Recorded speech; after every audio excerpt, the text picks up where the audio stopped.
Olá pessoal, vamos ver nesse vídeo a localização exata do Jardim do Éden, segundo o livro de Enoque. E veremos também a confirmação da existência do grande monte magnético, descrito por Enoque como a Montanha Santa.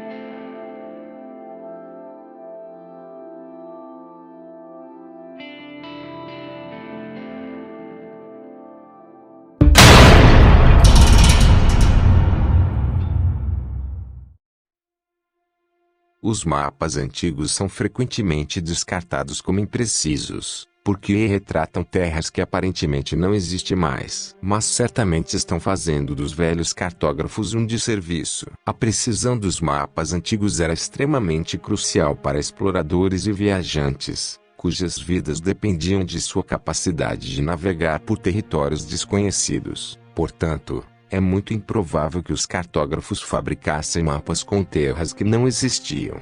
Com essa mentalidade que nós temos hoje, vamos dar uma olhada em alguns antigos mapas muito interessantes. Este mapa foi feito em 1606, pelo famoso cartógrafo Gerardus Mercator. Há muitas coisas interessantes neste mapa. Em primeiro lugar, temos a Groenlândia sem quaisquer vestígio de gelo. Vemos montanhas e rios mapeados. E mesmo aqui podemos ver algumas cidades. Esses símbolos são como eles marcam as cidades. Neste mapa, como podemos ver, mostra a Islândia, que é descrita como uma ilha na época, como em muitas cidades. É também totalmente livre de gelo. Ainda mais interessante é esta pequena ilha aqui. E você pode ver quantas cidades existem. E olhando para outro mapa de 1606, podemos ver a mesma ilha. Aqui temos a Groenlândia e Islândia. Olhando para um mapa moderno, não há sinal daquela ilha. Segundo algumas versões oficiais, esta ilha não existe mais. De volta ao mapa de Gerardus Mercator, vemos a Rússia. Aqui nestes tempos a Rússia foi chamada de Árdio. E isso foi bem lá no passado, depois que deixou de se chamar Tartária. Então já vemos a Tartária substituída por Árdio. Mas o que eu gostaria de focar é nestas partes da Ásia que agora liga a Sibéria. Como referência, aqui está um mapa moderno, mapeando esta área aqui na Alta Sibéria, área muito remota do mundo. Moscou fica aqui perto da Europa e a maioria das vilas e cidades estão nesta área inferior. Então nesta região no mapa antigo, vemos muitas cidades entre estas montanhas. Aqui há uma grande estrutura que parece ser um castelo, ou talvez até uma cidade. E aqui temos o nome Tartaruilde. Neste outro mapa, acabamos de ver duas cidades, e nesta área, há muito menos atividade, em comparação com os outros mapas. Agora, claro, a parte principal deste mapa é a região do Polo Norte, que é absolutamente incrível.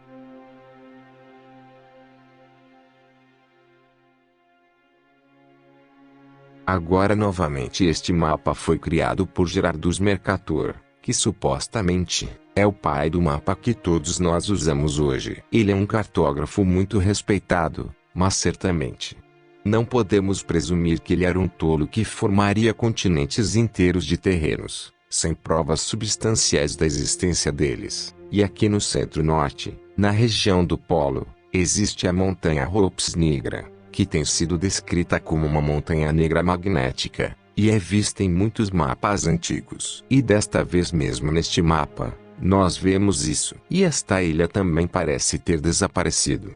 Antes ela estava localizada no oceano, como Tartáricos. Mas sem dúvida, esta área do Polo Norte parece ter desaparecido nos mapas modernos. Então de volta a este mapa aqui, vemos que temos uma região considerada habitada por pigmeus. E alguns desses rios foram ditos fluir para dentro, puxando os navios para o centro com fortes correntes. Agora neste mapa feito 11 anos depois, parte da região pigmeu está faltando, e essas ilhas mudaram. Sem sombras de dúvidas, ao passar dos anos, com a implementação do sistema heliocêntrico, houveram inúmeras alterações nestes mapas. Porém, existe um livro apócrifo que é capaz de testificar toda a veracidade destas regiões, e ir até mais além. Depois de ter lido o livro de Enoque, podemos analisar estes mapas antigos que possuem informações muito interessantes. Já sabemos que este livro apócrifo foi descartado da Bíblia pela profana Igreja Católica, por conter demasiadas informações que podem responder muitas perguntas sobre o real formato da Terra. No capítulo 76, Enoque disse que nos limites da Terra viu 12 portais abertos para todas as direções, no qual por eles sopravam os ventos. Haviam 3 portais em cada extremidade da Terra, norte, sul, leste e oeste. E também disse que haviam diferentes ventos dependendo do portal. Algo muito estranho é que em muitos mapas antigos, são representados estes 12 ventos dos quais Enoque descreve, mas curiosamente deixaram de existir nos mapas pouco depois que implantaram a teoria heliocêntrica em todo o mundo. Enoque disse também que através destes 12 portais que estão nos confins da Terra, sai o Sol, a Lua, e as estrelas, e toda a criação que há nos céus.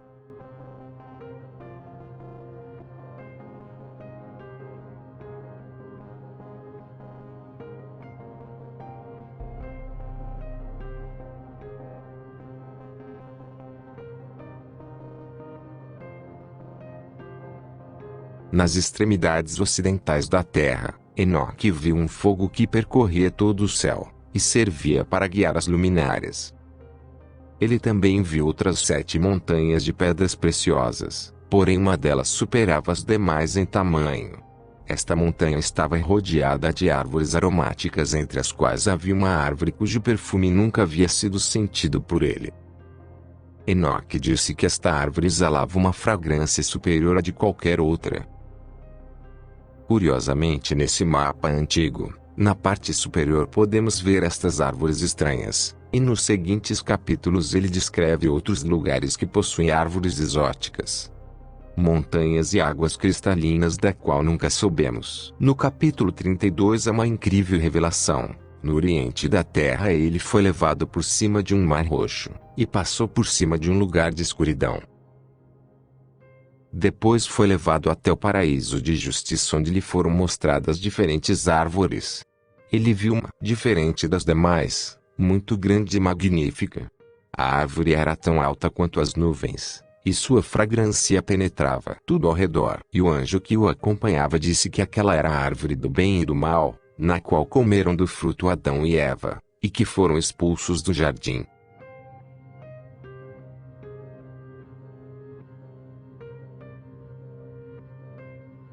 O livro nos revela que a árvore da sabedoria se encontra em um lugar mais além do Mar Roxo, bem lá nos confins da terra. Enoque disse que em um lugar mais além, haviam grandes bestas diferentes umas das outras, e também pássaros diferentes em aspectos e cores. E no sul havia uma região que ardia de noite, onde haviam 7 montanhas de pedras preciosas, umas de pedras multicoloridas e outras de pedras medicinais. E as que estavam no sul eram de pedras roxas. E mais além destas montanhas havia uma região onde terminavam as terras e começavam o céu.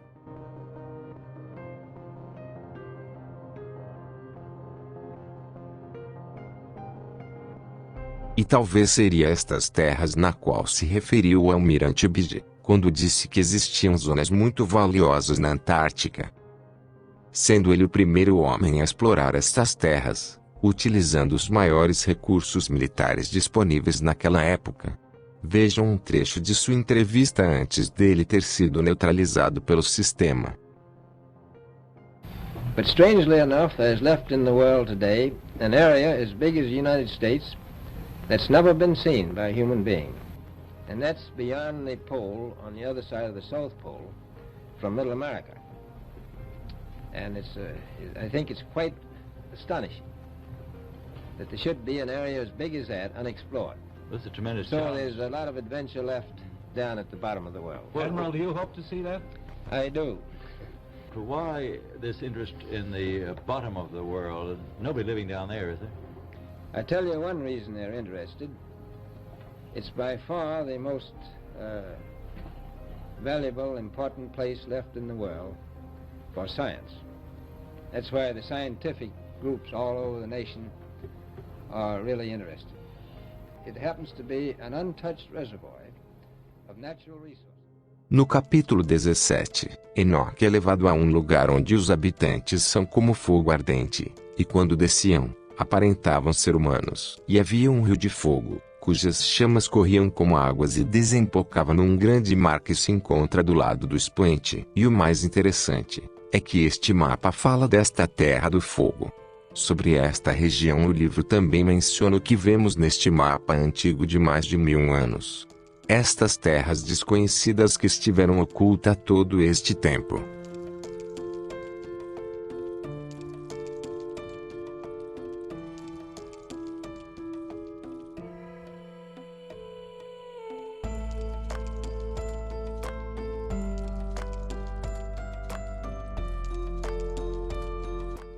E como vimos no início do vídeo, esses mapas antigos mostram essa região bem no centro da Terra, composta por ilhas e esta grande montanha central. Durante o século XIV e XV, o Ártico não era representado como um deserto de gelo como vemos hoje nos mapas atuais, era representado como essa região de ilhas, com o Monte Meru no centro. É muito improvável que isso tenha ocorrido devido a um grande equívoco dos cartógrafos da época, pois os mapas foram construídos em lugares totalmente diferentes. No entanto, mostram as mesmas referências do Polo Norte. O que chama a atenção é o fato destas áreas terem sumido dos mapas atuais.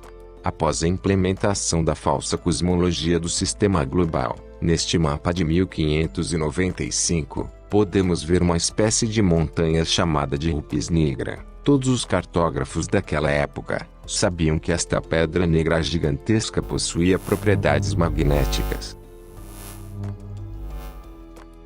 Em 1507, surgiu este mapa em que também se pode ver esta região central marcada com uma tinta azul especial, que não está presente em nenhuma outra parte do mapa. Este é outro mapa de 1569, que também mostra essa estranha região como uma montanha central.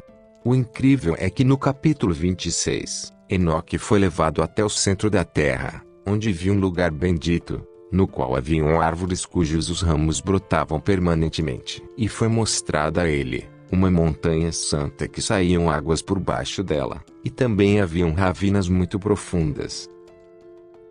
É fantástico ver como os mapas antigos guardam a realidade contida no livro de Enoque. Por outro lado, o livro nos revela esta rocha negra nas regiões ocultas da qual nós falamos.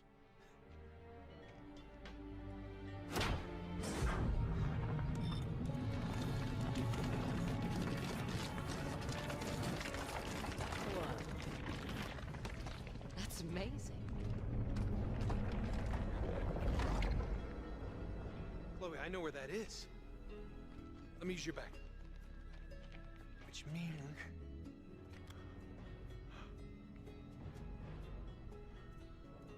the entrance to Shambhala must be right here.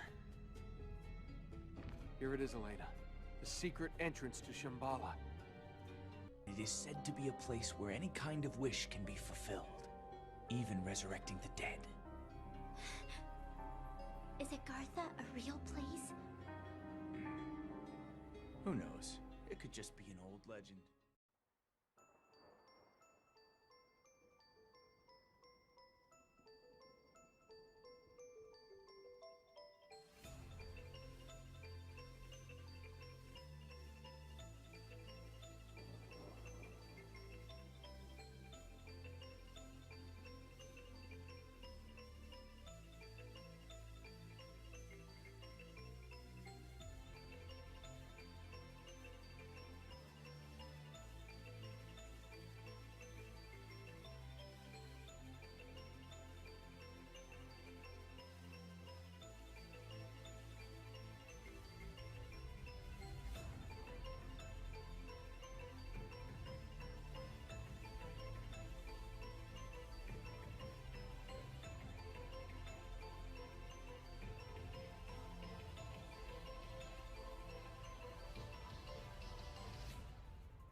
nos ocultaram a existência destas outras terras e regiões descritas nos mapas antigos e textos, e podemos ver que esta questão trata-se de um fato altamente irrefutável. Gratidão por assistirem. E até o próximo vídeo.